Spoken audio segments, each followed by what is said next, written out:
call, please hang up and try again. Hey, I'm Madeline Butini, the host of 1-800-MAD-BUTT.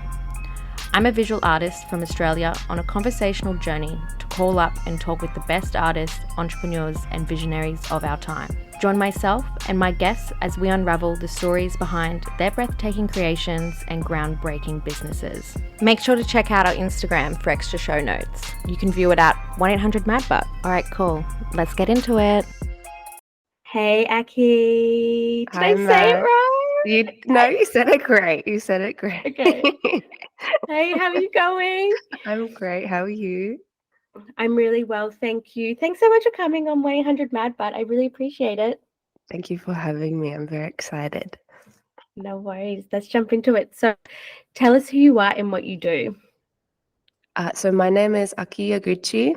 I am primarily a visual artist based out of Melbourne. And I do a few other creative things along the way, but generally, I am a visual artist. And I wasn't originally from Melbourne, grew up on the Sunshine Coast in Queensland and moved here about 6 years ago. And since moving here, my career's really flourished. So I feel like, that's a good summation of who I am thus far.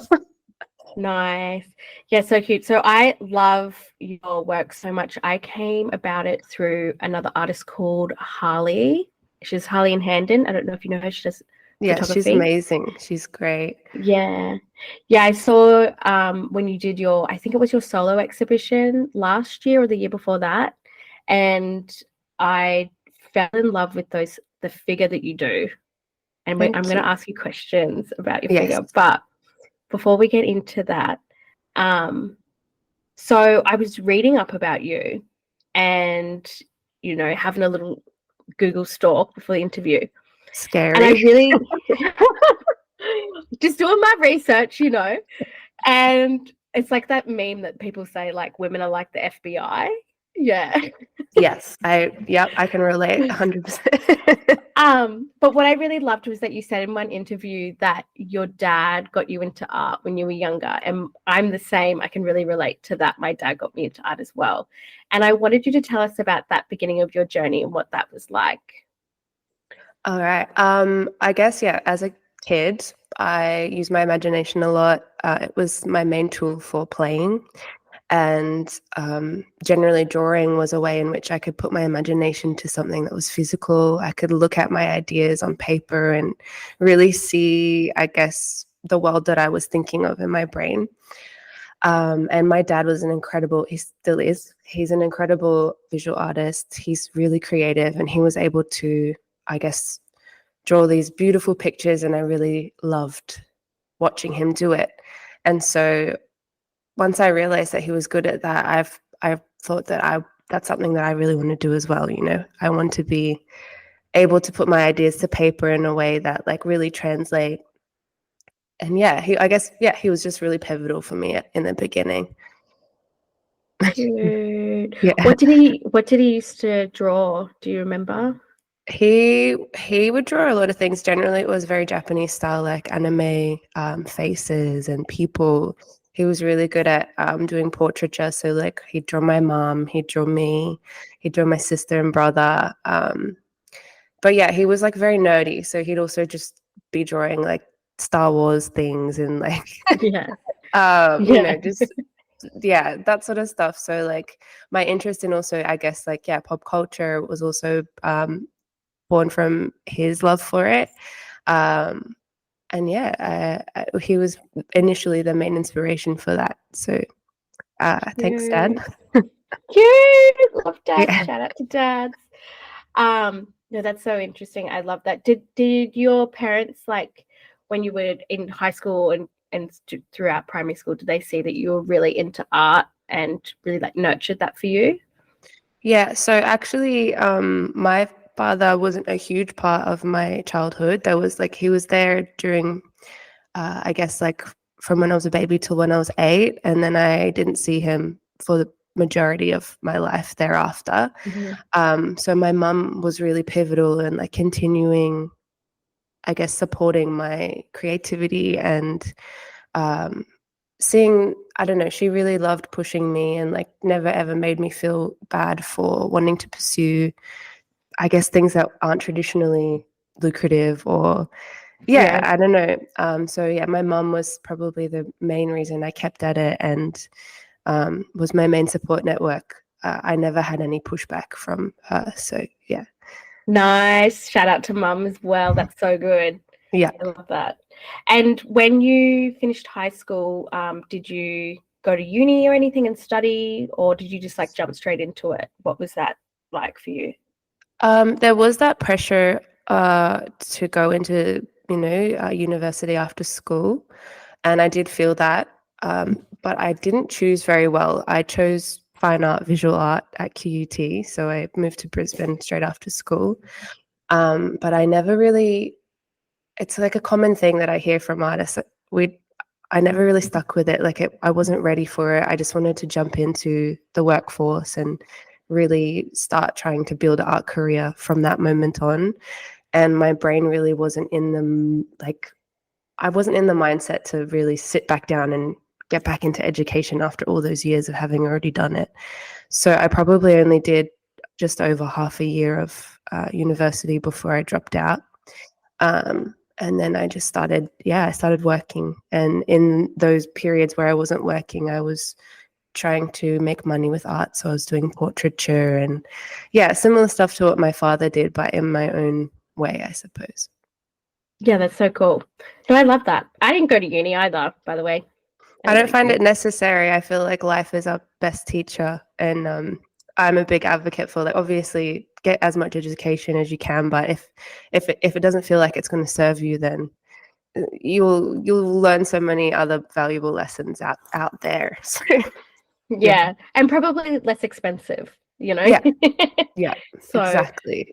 no, totally. No, that's so interesting because, when I was doing my little FBI research on you, also it wasn't that deep. I only clicked like 3 or 4 articles, but when I was doing my like Googling, I was like, oh, I could tell if you like had gone to uni or anything. And then I was like, I mean, it'd be so cool if she was like self-taught as well.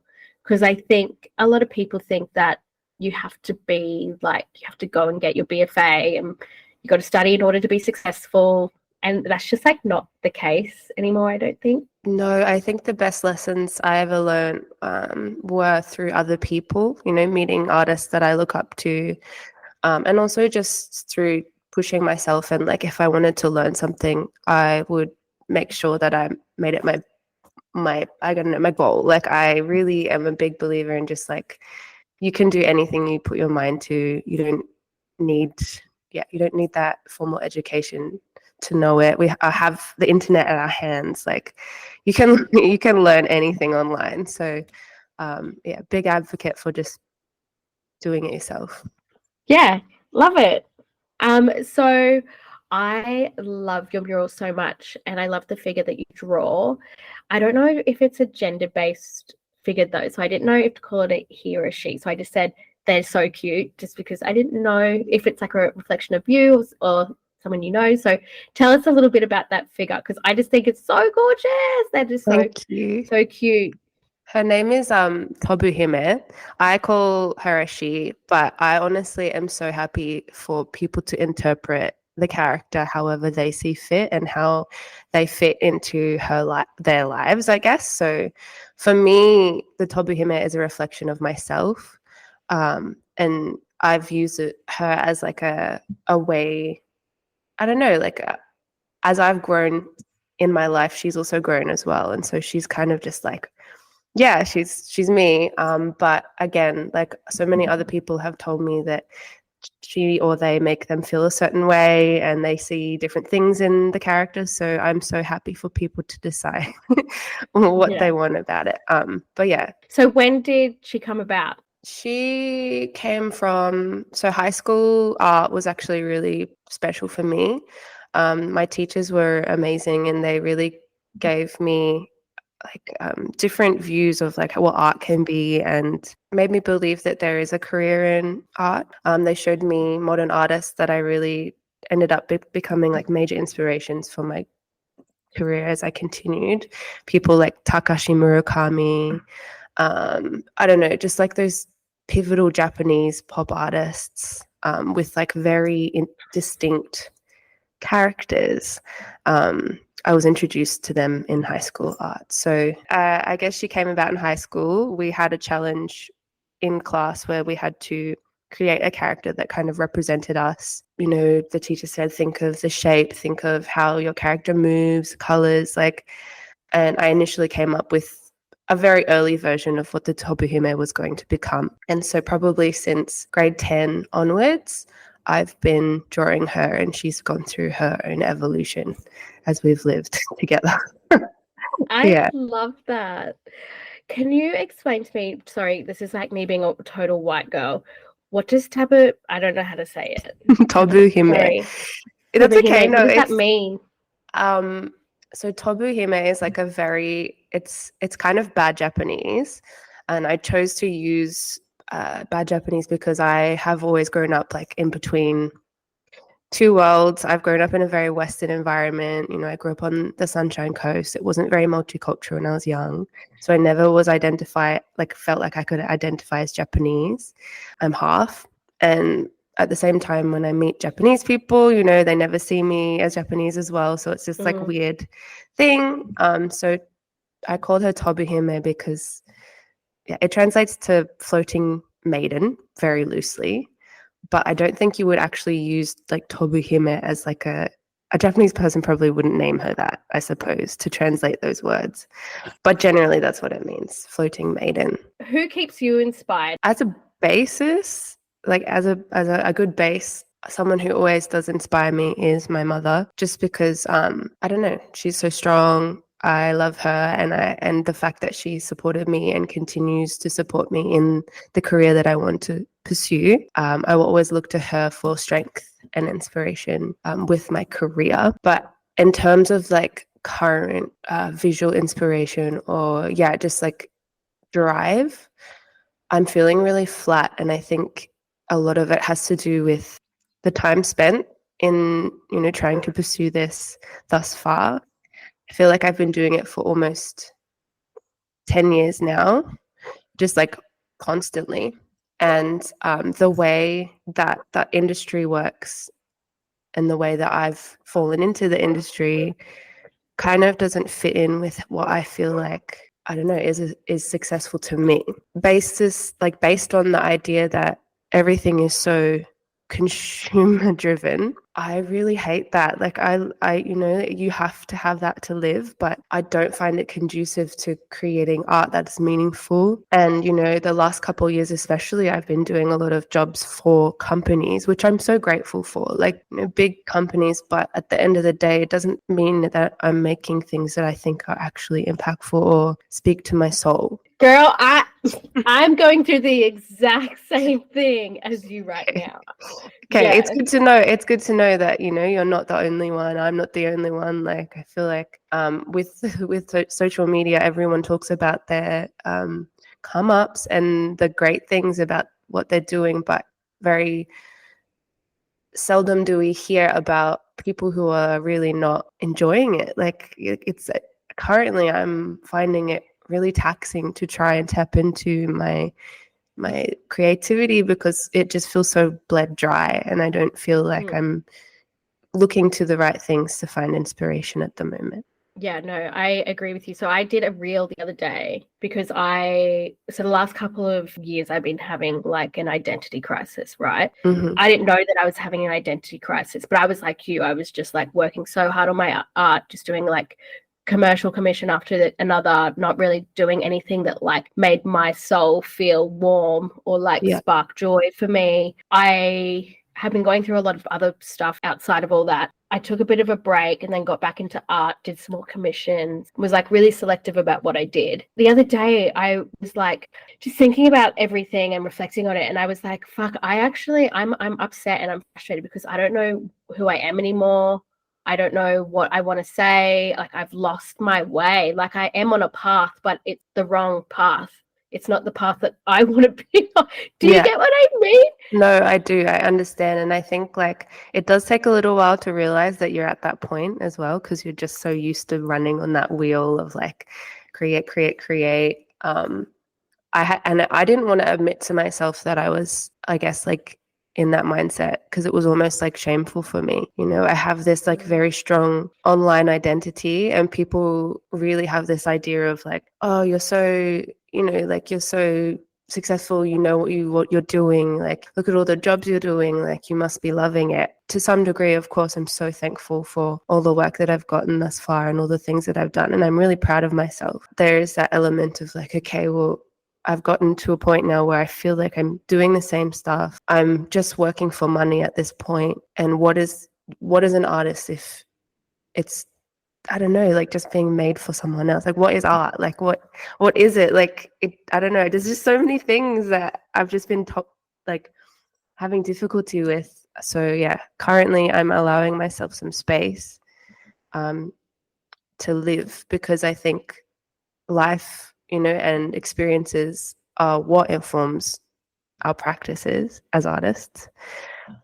And if I don't let myself breathe and heal and just enjoy the things that I like separate from my career, then I will never be able to use those things to inform what I want to make. So, yeah. Yeah. Well, thank you for being so vulnerable. Thank you for hearing me. Of course, I'm always here to hear everybody's story, right? Like we all deserve to be heard. And I think like what you're saying is really powerful. And I think it's also like it's really validating for myself too. So thank you, because I was literally crying to my boyfriend last week, being like, oh my God, like I can't believe I'm at, like you said, it was shameful. Yeah. Like I was like, am I being you know, ungrateful for the opportunities that I've been given, when there's people out there who have been trying this for like, you know, 20, 30, 40 years and have never gotten an opportunity. You know, it's like you said, people are like, yeah, but you're doing so well. And it's like, yeah, but I think we're just in that weird late stage capitalism phase. We are. And we are the first generation, I feel, that has really, like, I was so excited. I don't, you probably were the same, but I was so excited when Instagram was sort of at its beginning, because as an artist, it was so exciting that you could get your art out there, you know, like it was like this new frontier, and everyone was so excited because the opportunities, you could see that there was potential for growth, you know, as an artist, and to expand your audience far further than what was possible beforehand. But we've all grown up with it now, to the point where we only know how to create art to be consumed by people, you know, like it's literally just like what we know because we've grown up with that. And to unlearn that is probably one of the most difficult things, because like I find it really difficult to make something, say that I'm really proud of, and then not show it to someone instantly, you know, like not instantly take a photo of it and put it online. I feel like it's really hard because I'm so used to that idea of like you make it and you post it. It's not real and it's not valid unless you publish. And so like, yeah, trying to decenter that consumerist like mindset, I don't know, from my practices is difficult, but it's something that I really want to do. No, totally. And I get that. Like, I've been moving away from my traditional style of like just doing digital and analog collage into like more of a experimental collage style. Yeah. And like when I first started selling prints and stuff, it went really well, but I haven't made a sale for like a couple of months now. Yeah. Like 6-7 months. And I'm like, fuck, am I a loser? Like, no, but that's another thing. Like, it's the cost of living crisis, right? Like, people can't afford art as well. Yeah. So there's that. No, totally. And of course, but my inner critic is so loud, right? And it's totally. We're our worst enemy. We are really our worst enemies. How are you finding being an artist as a woman? But I also wanted to preface that with being a woman of mixed race and of Asian descent. How are you finding that within like the global community online and within Australia? When I started my career, there was like a big gap in those, you know, in that sort of respect, like women in the industry, women of color in the industry for sure. But since moving to Melbourne and finding different communities, I think that it's not so much of a rarity anymore. Yes, we, you know, still have the issue of like male dominated spaces. I don't know. It's just To me, personally, I've seen growth in it. I used to be a minority, now I'm not, and I'm really happy for that. So it no longer is something that fully like it's not something that I fully think about anymore. There are certain spaces that I still find are less populated by women and women of color, like graffiti or like street art spaces.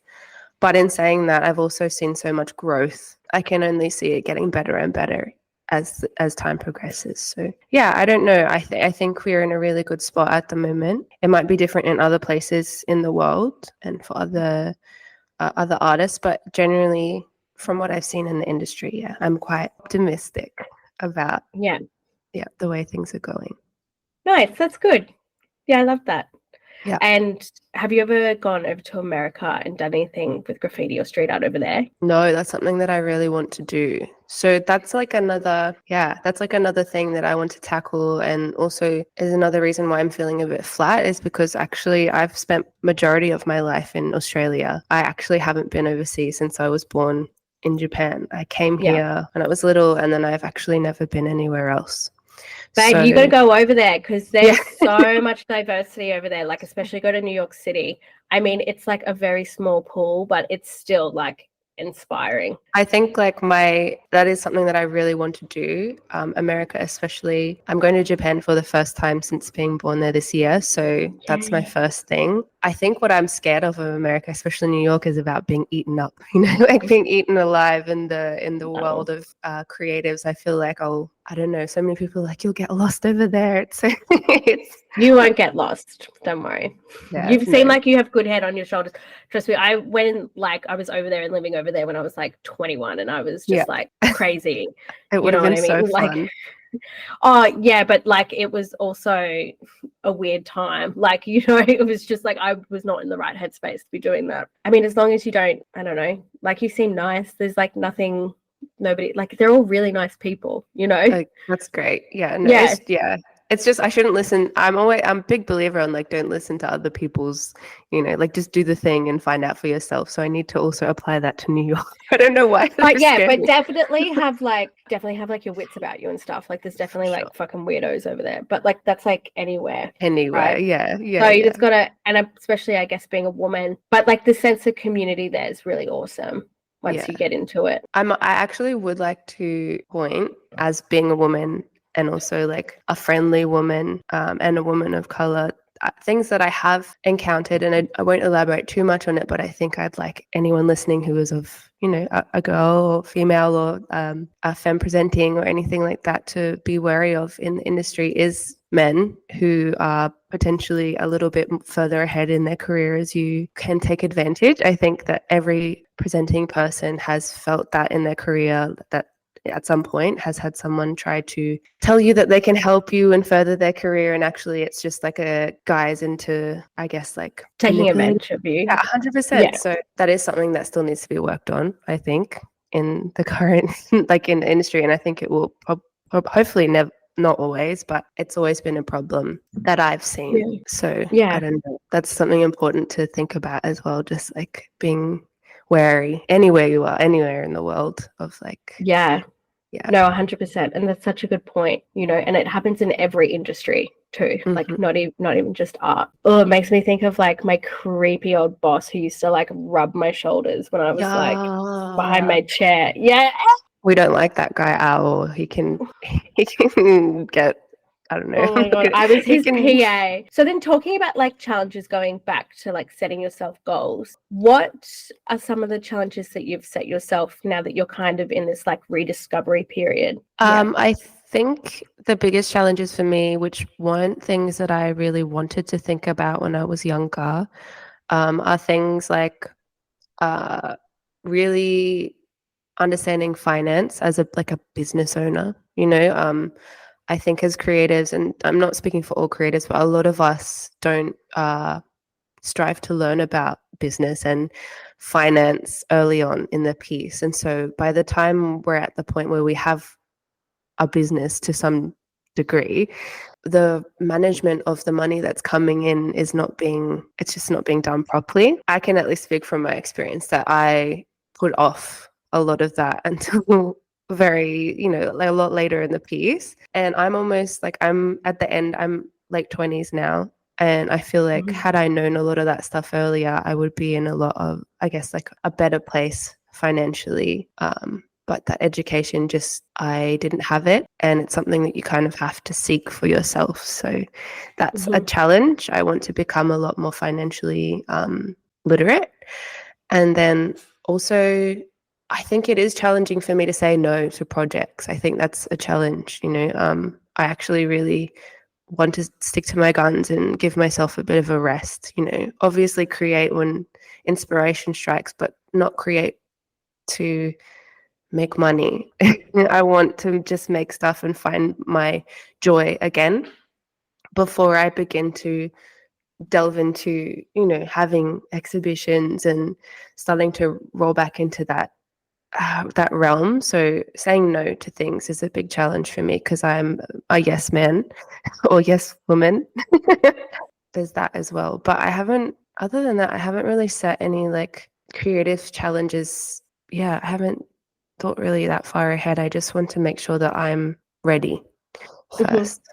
Yeah. No, yeah, that's cool. And going to your finances, for transparency, you don't have to answer this if you don't want, but did you save any super in the past? Have you got your super sorted?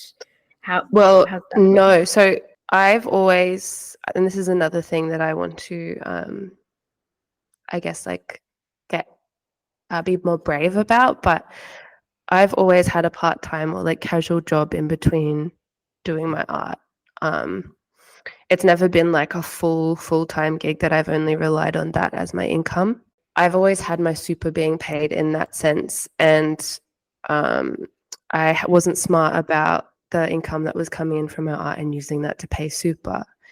Mostly because I didn't think at the time, especially when I was younger, that it was important to do that because I already had Mm, like some income coming in. Whereas obviously now I look over that stuff and I'm like, you idiot. yeah. Like, Don't worry, I'm the same. I'm the same. Don't worry about it. yeah, it's a lot of learning. And I think until you talk to other people about it who maybe have already gone through that, do you realize the importance of like, oh, this is obviously not just a hobby. This is something that I've already put a lot of my eggs into this basket, and I'm not treating it like it's, I don't know, like it's like my job. Do you know what I mean? Like in a sense Mhm. where it's like, oh, it's like creating money for me, but I'm not doing the accounting. I'm not doing the properly, like in the way that it should be done. So it was very base level up until recently. And I'm really lucky to have someone who's mentoring me in just like understanding that stuff more because he's also in the creative industry and, he's worked out how to generate a living and also like budget. And I just, yeah, having him, I've been so thankful. His name is Phil. He's my friend, but he's been really great and teaching me how to like do all that stuff. So yeah, I sound like such a child when I talk about it, but I'm still. No, no, no, no, no, no, no, no. Like, honestly, you don't sound like a child. This is like a really common thing that I have been talking to all my guests about. And Yeah. it's to build up that level of transparency, right? Between like, I'm like you, I always had like a casual job or a part-time job. I mean, now I have a part-time job that pays me quite well with super, and Mm, I've reinvested my super into uni super because they've got the highest like return rates with the lowest fees. And I'm like trying to like build that up from like, let's be real, like $17,000. Like it's not yeah. a lot. I got Yeah. $20,000 out during COVID, which was stupid. Like Ah, I shouldn't have done that. yeah. And but I was just like, oh, the world's turning to shit. Like I don't What am care. I going Like to do? Yeah, exactly. yeah, like I want to tattoo my body. Like let's get 10 grand out for that. Oh, I want 10 grand out for that. Like you know what I mean? And but the common denominator between me talking with all these artists is that nobody has super. Yeah. Like nobody has super, or not a lot. So like some people have a little bit, some people don't have a lot. Like, but not enough to actually like that's going to compound that they can retire on. No, You know what I exactly. mean? And that's something as well that I think, like, for me personally, I was always like, you know what? I'll think about it when it's closer to that, but like, I'm going to make it. So I'm going to, by the time that happens, I'm going to be rich anyway, is like, it was this super Dululu idea that I had in my brain. not delusional. It's literally what everybody thinks. Like I'm literally about to add into all my contracts that they have to pay a percentage, which is my super, on That's top great. of the fee, because I can't take that out of my fees. It needs to be on, and it has to be a respectable thing that's like, hey, you want to employ me? This is what it is. It's like, I feel like it's crazy because, like, yeah, how do you expect artists to also have a livable wage if you're not factoring those things in as well? You know, we get offered so many ridiculously low budgets. Like people that have the audacity with artists, I don't know why, but they really just like. Do you have like a story you can share without like putting in the organization's name? Yeah, I mean, I could just like say a base level story, but let's just say like a very big corporation asked me to do a job for very little money. It just happens all the time. It's so commonplace. And I still ended up doing it because at the time I was strapped for cash, but I was so resentful afterwards. It's one of those corps that owns lots of different and they're a multi-billion-dollar company who are profiting off artists that they know are starving artists generally, or like need the income. So they don't care if you're like, hey, this needs to be more. Like I was like, hey, this covers like my materials, because they wanted me to physically come in and paint multiple days in one of their stores. And I was like, cool, but I'm going to need to be there a minimum of 3 days, which is also some time that I'll probably have to take off work. I need to buy materials. There's transport into the city and lunch that I have to provide for myself every day. So this does not even remotely cover those things, let alone the design process, the actual, you know, like, and they just were like, oh, well, like, you know, that's the budget that we have for it. So you either take do it it or leave it, or we'll give it to someone else. Exactly. Yeah. And it was just coming out of COVID for me. So I was like, oh my God, okay, like I'll do it. But then you feel so dirty doing it because, you know, like you accepting that job means that they can continue doing that because they know that it works. Since like maybe it's a year and a bit ago, maybe almost 2 years ago, I signed to a modeling agency. But they also have an agency that represents artists like within that umbrella. So they don't do a lot, like the art side of it, they don't really find me jobs. But if I have jobs that I think are going to be difficult to negotiate, I send them to them because I don't mind taking a cut if they can get me a good price. And I feel like obviously not every artist is built in with negotiating skills, you know, it's like something that we have to learn, and some of us are not as good as others with it. So I've found having these people behind me has been really beneficial in terms of like really pushing for what I'm worth. Obviously because it benefits them in the long run as well. Yeah. But sometimes considering having an agency is really, I don't know, it's also something to consider as like an artist working in the field, because some places are not going to want to pay you unless someone's there to advocate for you. Yeah, during COVID I had an agent, and you know, do you remember during COVID where they had all those online lessons and stuff? Oh. And you could you do like a video and people could like purchase the course and they could like Skillshare stuff and like so there was this there was this company, I can't remember what they called, but they wanted to do something with me. And obviously it was like, there was no work coming in. Anyway, I had gotten this agent just before COVID. He was like, oh, let me look over the contract, because I was just passing everything along to him because I got kind of like fucked over by a festival. I gave him the contract and he was like, dude, you're not doing this. He's like, they want to own everything of yours for like the rest of like eternity. And then they're not budging on it. And I was just like, thank God I got you, because I probably would have signed that and not even. Yeah, you would have just like glazed over that part and been like, yeah, like that sounds. It's like that though, because we don't have those critical like. I don't know. Yeah. For me personally, I'll see a contract and I'll see like the general gist of it, and I'm like, cool. So if I get sent a big contract now, often I send it off to them and I'm like, please. Yeah, it was in perpetuity. That's what it's called, perpetuity. And I was like, what the fuck? And yeah, they wouldn't budge on it. And I was just like, okay, see ya. Thank goodness you didn't say yes to that one. Oh my God, I know. It's very common. It's like the same thing that I'm hearing all the time. Yeah. And I'm like, fuck, like we just need more people just to say like all others to be like, no, like, yeah. no, like you need to pay us properly. Like you guys are making hand over fist. Like most of these organizations are. Like, of course, if it's a non-for-profit, if it's for a private client and you know they're not doing well and it's out of love, like 100%, like make that own choice, you know.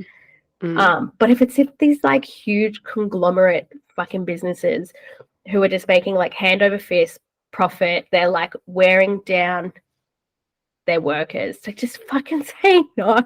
Like, yeah, but that's going to be the hardest hurdle, right? Is like trying to convince, especially younger artists coming into it, being offered those jobs that's actually not good.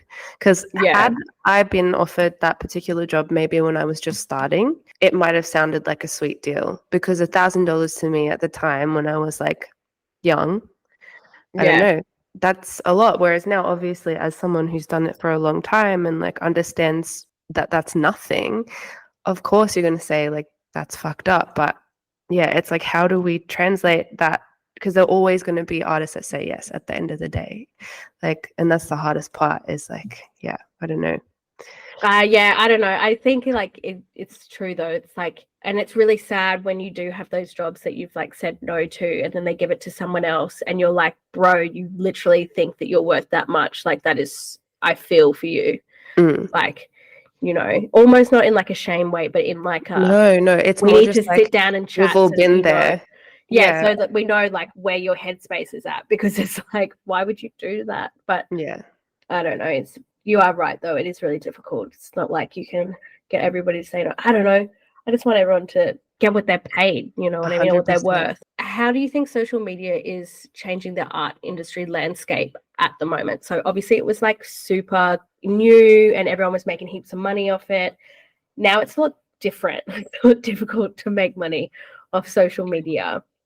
It's very oversaturated, I will say. Like it's, I don't know, I definitely, part of my struggle was like trying to my individuality complex was like my ego was a bit hurt when I realized that I am one in so many artists that are out there and we're all doing the same sort of, like, not the same stuff, everyone's so different, but at the same time, like, we're not special anymore in that sense, like in terms of like there are so many of us, and I think that makes competition really difficult.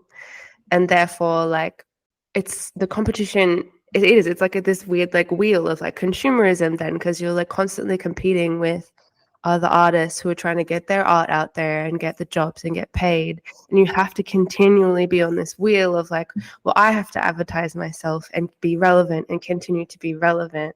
So currently it's less about art now and it's about learning how to advertise, and I think that's the craziest part, you know. I've had to take on jobs now where I've been a bit more of an influencer than an artist, which I kind of like, I'm again so thankful for, but it's not the trajectory that I saw myself going, you know. Like, I never thought that I would be I'd feel compelled to like peddle products for other people in order to help sustain myself, you know. Yeah.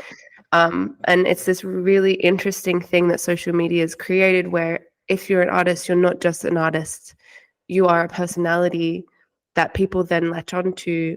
So then you'd also do inherently, depending on I guess like what your page is, but like you generally do turn into an influencer because people trust you and they like what you make. And I don't know, there's just this really weird thing that I feel like I haven't been it's almost like I feel like I'm not in control of how it's ended up. Like, it's just turned into this big snowball of like, yeah, being online. So yeah, I can't particularly remember the original phrasing of your question. That's my answer. No, it's just like how social media is changing the art industry landscape, which is like totally what you're saying. But can I just say, like, I think it's so cool that you got to do a bagel. Like, I think that's sick. Yeah, that was really special. Shout out to Migrant Coffee for that, because that was really fun. They're also like my friends, and I used to be employed by them for a little while, so it was a no-brainer for me. But yeah, that, I guess, yeah, there are opportunities obviously that I'm like, of course, why wouldn't I do that? Yeah. But also, like, from the other lens, looking outwards, like in, and not, I guess, like I don't necessarily see you as like an influencer Yeah. who does art. Like I know you're an artist who has a personality, just to let you Okay. know that. But also like you are so gorgeous, like totally run with that. Like, you know what I mean? That's so lovely. No, like totally. I don't know. I guess like for people looking in, it might look it a lot different, and I think that's awesome. But I think the feeling, it still Yeah. feels, it still feels a little bit. I guess like the word for Yucky. me is slimy. Yeah, like Yeah. I tried to make sure that like the products that I'm like I do it in a creative way. I try to be as creative as possible if I'm having to make like a video or something for someone. I add in animation that I've made and I edit all the videos in the way that I find authentic to myself. And I try to pick things that generally make sense, but yeah, it's like it's still weird. It's still weird. Yeah. Yeah. Okay. I when I first started doing like Instagram and like for like my art in like 2015-ish, I never posted photos of myself. I think I posted one or two, Yeah. but it generally brought the wrong crowd in. So I never really did that. And now that everybody like wants to see everybody's face and like, you got to put a face to the name kind of situation, unless that's like your brand, which is that you're anonymous. It's really weird. I don't know. I'm still trying to kind of like it a little bit. I don't know. I find the whole reels thing really like when 2 years ago I interviewed Bonnie. She was saying how like, it was so frustrating that she had to become like a videographer. You actually, you have to. Like, too bad. You gotta become. You gotta do it all.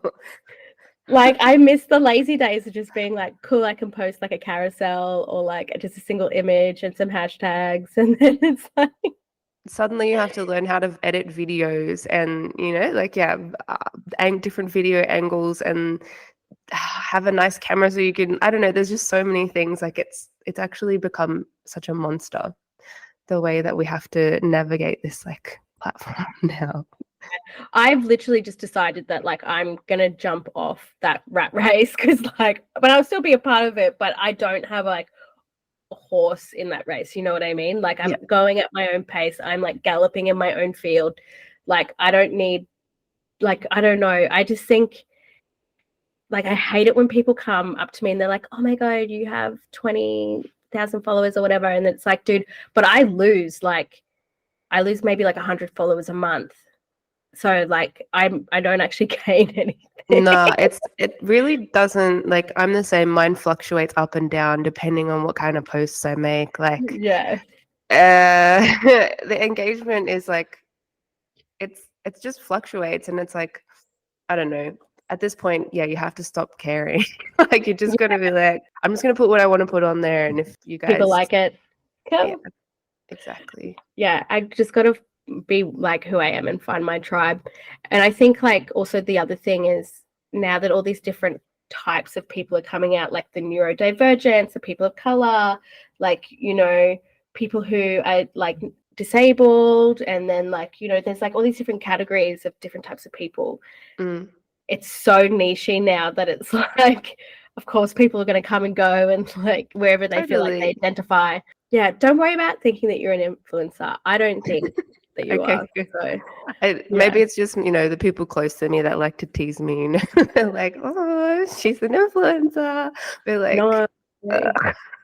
And that like that agency that you're with, they look so cool. So like they're great. They know. That's not, thank you. No, they know what's good. So I'm glad. Yeah, they look really cool. So don't even worry about it. So how are you finding the cost of living crisis at the moment? I am having like a bit of difficulty. Like obviously I'm in a position of privilege where I do have a job and like other streams of income that can, help me afford my life. But like if I'm real, I like going out to dinners and I like buying things, and I'm also part of the whole like I don't know, I'm in the rat race, and it's learning how to become a bit more simple is really difficult at the moment. Like I'm trying to like bring my budget down so I can just afford living, which is crazy. But like I have to unlearn, like spending money on takeout all the time and buying whatever clothes I want. Like now it's like, okay, you have to be a bit smarter with it because, my rent's gone up. Like food costs so much now. We've got 2 cats in the house. We've got to make sure that they're all good. I don't know, just like my car, I'm kind of like, do I get rid of it because it's costing me so much? Like fuel is insane. Yeah, I don't know. I'm finding it difficult like everyone else, I think. And I think we're all learning how to navigate this new time because, yeah, inflation has gone up so rapidly that it's kind of like it's a bit of a shock, I think, to everyone. So, yeah, I'm managing. I wish I had more drive and motivation to continue making stuff to sell in my art practice. It's very convenient that currently I don't want to do that stuff. It only makes it harder for me, but it's not conducive to like a healthy art practice if I force it at the moment, despite everything. Yeah. No, I get that. And I respect that, And if anybody says any other way, fucking, they don't understand. Yeah. Honestly. Like, obviously, if an opportunity presents itself where I feel comfortable with it and, it's a good one, then I'm not gonna deprive myself of it. But it's just, being more thoughtful about where I put my energy, and like just allowing myself, because I was always go go go, yes to every project, anywhere, like I don't know, just constantly thinking of ways to like do a thing, whereas now it's like I'm doing my part-time casual job and I'm breathing and I'm just trying to like take it slowly, and unfortunately that might mean that I might take a hit with pay, but I don't think you're missing out on anything. Yeah. I hope not. I think it's a good time to do that. Yeah. Have you just started taking a break? Yeah, it sort of started, like the idea of it started at the beginning of the year. And I think like as the year sort of progressed, I realized how, I guess, like low I felt. So really like I almost like allowing that low feeling to happen and understand where it came from.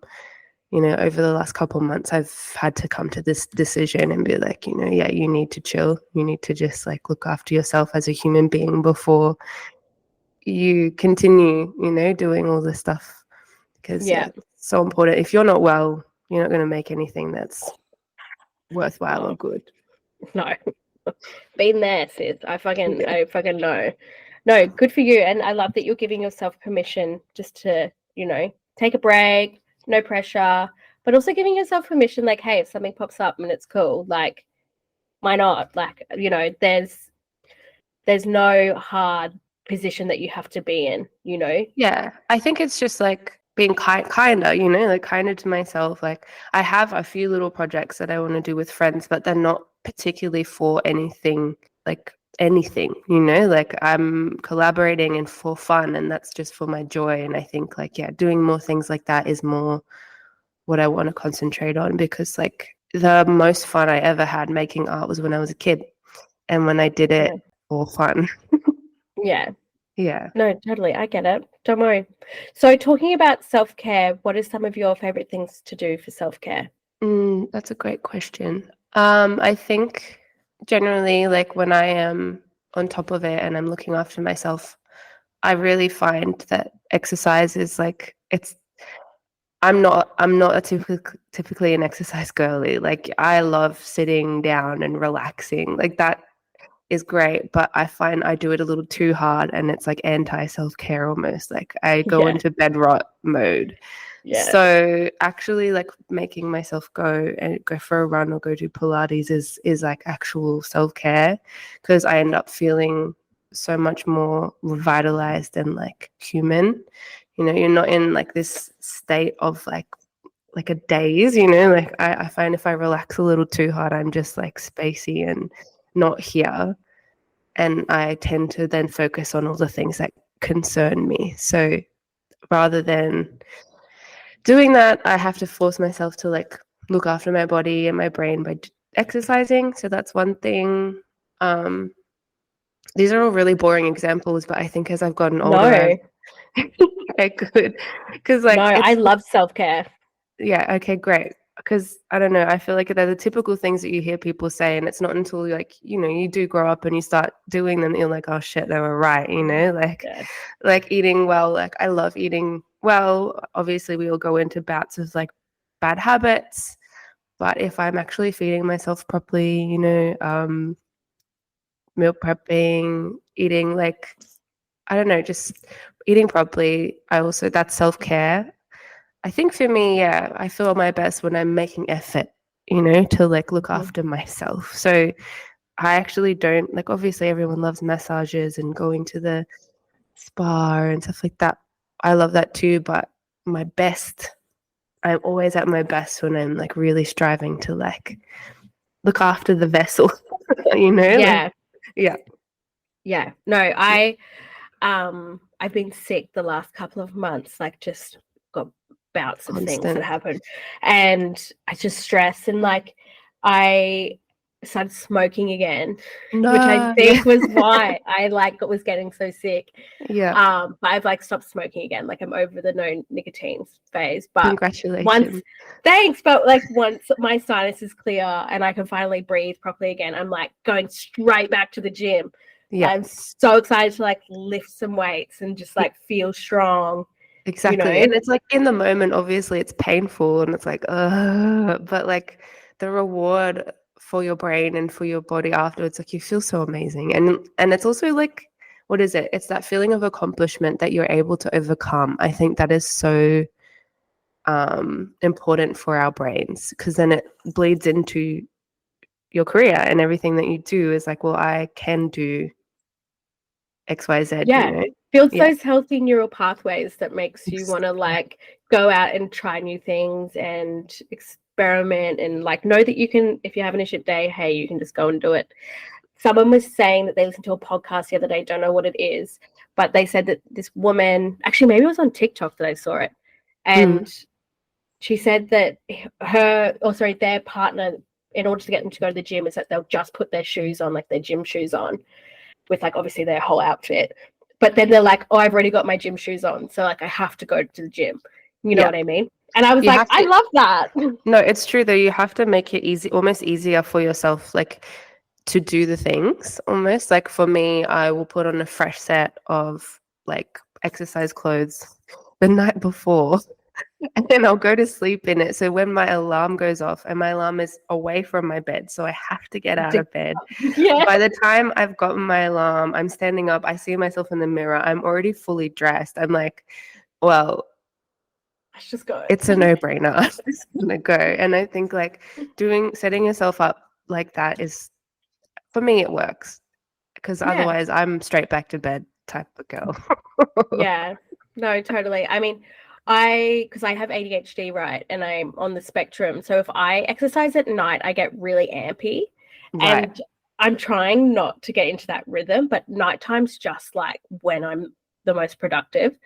Oh yeah. And that's actually a really good idea. I might just like steal that for winter. It's too No, hot do it. to sleep in workout gear at night, but I'm totally going to steal. No, it's helped for me. I can't say that I have ADHD, but pretty much my whole family does. So I can when people talk about symptoms in women, a lot of the things I relate to.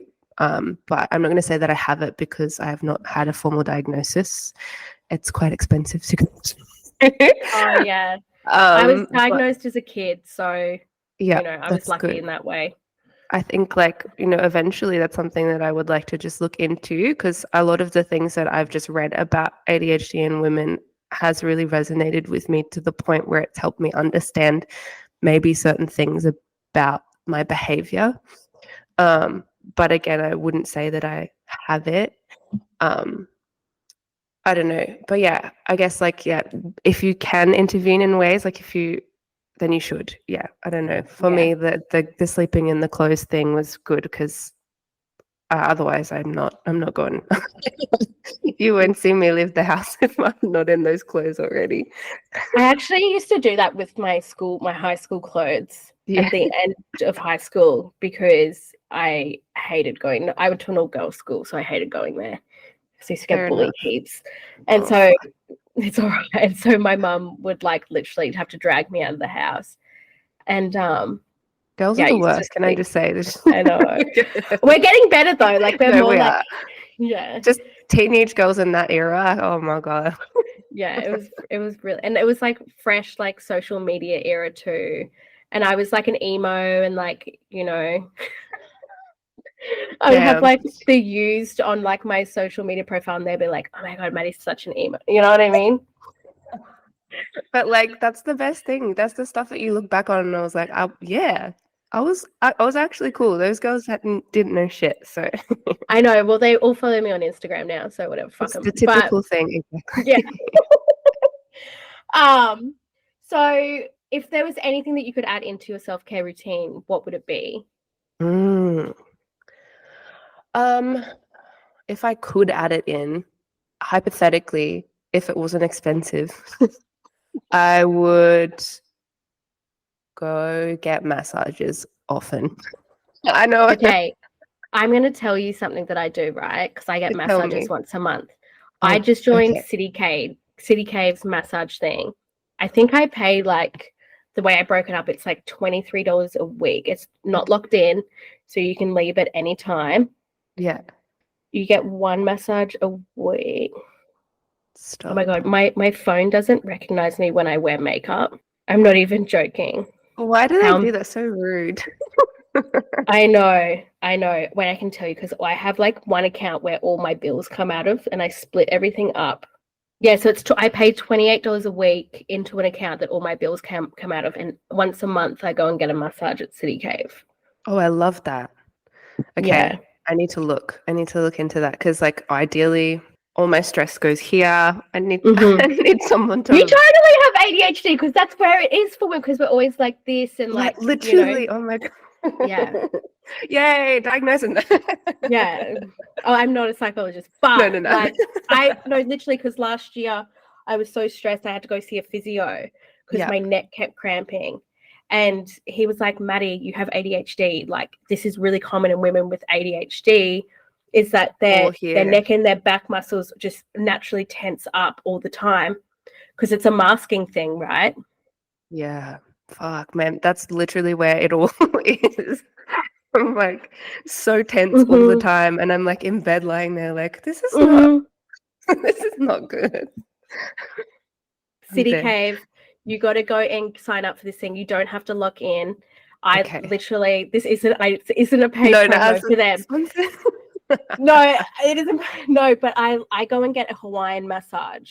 Yeah, and it's like she does like the full body I love stuff. Yeah, her name's Barb, and she jumps up on the table and stuff, and she's like gets in there. It's so good. Yes, I leave Barb. And I feel like I've taken. Yeah, I'm like I love you, Barb. Never leave me, Barb. No, but it's literally because, like, I'm not saying that I understand how you're completely feeling, but going through what you're going through now, I have gone through, and I'm starting to like the blinders are coming off, and I think it's mostly because I have been getting those massages and regulating my body. Excellent. So, so we're on the right path. I hope. Then that's good. I'm glad I'm doing it. It's good to hear from you, and hopefully other people can resonate with it too, so they're not alone in the feeling. And if I guess if anybody else has any suggestions, message you, I guess. Please, let me know. And I mean, definitely like that City Cave thing. I just love that it's not locked in because like I hate things you have to lock in for. You know what I mean? Like gym memberships. Yeah. Oh, yeah, totally. So we're coming to the end of the conversation now. And I was wondering if you have any advice you'd like to share with other artists. I think my advice or something that maybe I wish I had been told or had known when I was like starting out, especially, but also just generally for anyone on their journey wherever they're at, is to advocate for yourself very much, like especially if a big company is approaching you and they send you a budget and a contract, make sure you really read the contract and really look over the budget that they've sent you first. Maybe get a second or a third opinion before you say yes. You don't specifically have to have an agency to do that for you. You could just have peers, even in different industries, who, might still understand, that sort of stuff. I think doing that is really important because I think I really did a lot of it on my own at first. And although I learned from doing that, I think it would have been more beneficial to seek a bit of help. And also like investing time in being literate with your money, finance, because like if this is something that you want to be your career, it's a really, it sounds really boring and it sounds really, I don't know, like labor intensive to start learning about that stuff. But the earlier you learn it, the more better off you're going to be, in the long run. And this is a career where generally you're going to have to do it yourself. So please invest time into learning that stuff as early as you can.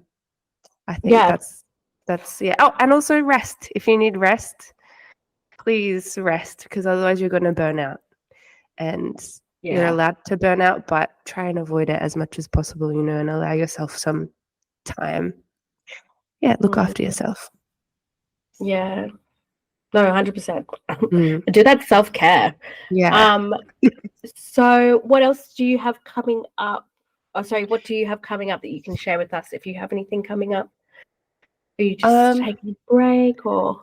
I have no real solid projects. I'm also a musician. And there's like a song that I want to release this year at some point, but I think I probably won't release that until I go to Japan. Japan is a really big thing for me. It's not particularly a project, but it's something that I've waited to do my whole life. It's your identity. Yeah, and I'm going to be meeting a lot of my family over there that I've not met before. And also, yeah, so I think if anything, that's what I'm working towards. It's a very big thing for me. So yeah, my project is me. And yeah, that's all I've got going at the moment, and I'm kind of so okay with that. Yeah, that's fine. Hey, look, that is like the best thing for you right now. I think that's actually probably the best thing for most people right now, because I think right now what is perfect for you is what you're doing. Like, fuck being in this wheel of like having to churn stuff out. Like, to be honest, like, have you ever seen Spirited Away?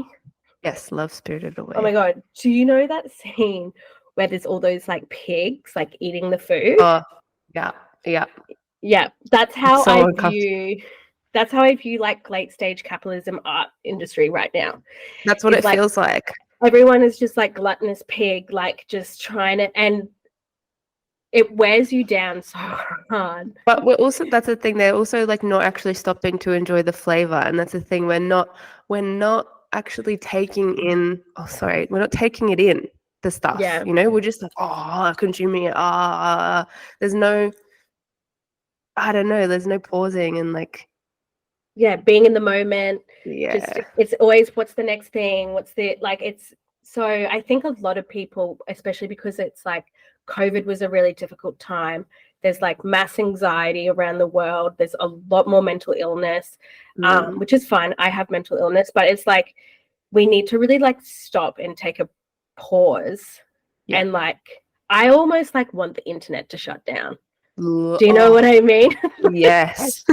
I think we'd all benefit from that. Just like shut it down, please. Like just make a blackout for like, a good year or so, and just let everything reset, and like let's touch some grass, everyone. That's all. Yes. And like sit in the sunshine. But I think a lot of people would benefit from like what myself and you like have done and are doing, which is like going through a break and reassessing like who we are, because it's been a lot. It's been a lot. And I think we haven't given ourselves the grace, like, that sort of we have, like we've all gone through it and we're like, oh, we've got to keep keeping on. Like, no, we've just been through so much, and there's also still so much going on in the world Yes. currently. Like I was about to say, like everything in Gaza, Free Palestine. Exact same. Free Palestine. How are we supposed to feel normal when that's going on? Like, how are we supposed to be happy to continue peddling wares and like, just like continuing normal life with it, knowing that that's happening? Like, I don't know. Yeah, I think we need to allow ourselves the grace to understand that, yeah, we're not okay, and it's okay. And I think also on that point is like with myself, what I came to realize, and I hope that this is the realization that you'll have, maybe not the same one, but something similar, which is that I was like, what do I align with and where are my values? And it was like, fuck, I'm a feminist. I care about women's rights. I'm an ex-DV victim. Like, I need to do something about women's rights and gendered violence, and that's what I need to do. That's literally what I was crying to my boyfriend about, but in like a nice way. Like, it was like, oh my God, I know what I need to do now. I just have to do it. Like, I think like that is the thing, like, and that's another realization I've had, especially with like what's happening in the world. Yes, with the genocide happening in Gaza, the heightened amount of femicide cases, especially in Australia, but around the world. Like, what is it to be an artist? Like, what is our role? Why are we so afraid to speak up on things that like are actually so important to humanity in general? And I think, like reframing. I was originally, like over the last couple of years, I've just been making stuff to sell, but now it's like I want my art to really speak for what I value and what I believe in. And I think, we're all probably going through this. I think a lot of us are really seeing the importance of our careers and like what we can do to be the change that we want to see. Move the needle away from consumerism back to soul, Yes. No, I love it. You're such a beautiful person. Thank honestly you. So inside you. and out. I was literally so looking lovely. at you and I was like, oh my God, she looks like a Disney like Pocahontas. Do you get that? I do. I get Pocahontas a lot, actually, and I'm so down. I'm so down. I love that. I was like, oh, sorry, I have to say that. But I was just like, oh my God, she looks like Pocahontas. I was like, jealous. I used to love Pocahontas as a kid. Seriously. Thank you. No, I'll so take it. Whoever wants to call me that, please. So into it. Well, thanks so much for coming on. Was there anything else you'd like to add? No, I think I've yappered enough for. I'm good. Thank you so much for facilitating this and for having me tonight. No, that's all right. You're so welcome. And everybody can reach out to you in the show notes. All your links will be there. And I'm sure you're going to have some really amazing stuff come out once this period of growth is like a little bit more settled for you. It sounds like Japan is going to be like an aha moment and will really help to center what journey you're on right now. I think so too. So and same with you. I hope that you can push through your moment as well and just like allow yourself to feel the things, and you're doing all the right stuff. So well, thanks, babe. You're the best. This episode was recorded on Yagra and Turrbal land. Sovereignty was never ceded. The episode was produced by myself, Madeline Butini. And if you would like to support 1-800-MAD-BUTT, you can head to my website, madbutt.com.au, or you can also go to our Instagram and follow us there. Of course, we appreciate any reviews, so please leave us one if you love it. And hope to see you again. Thank you.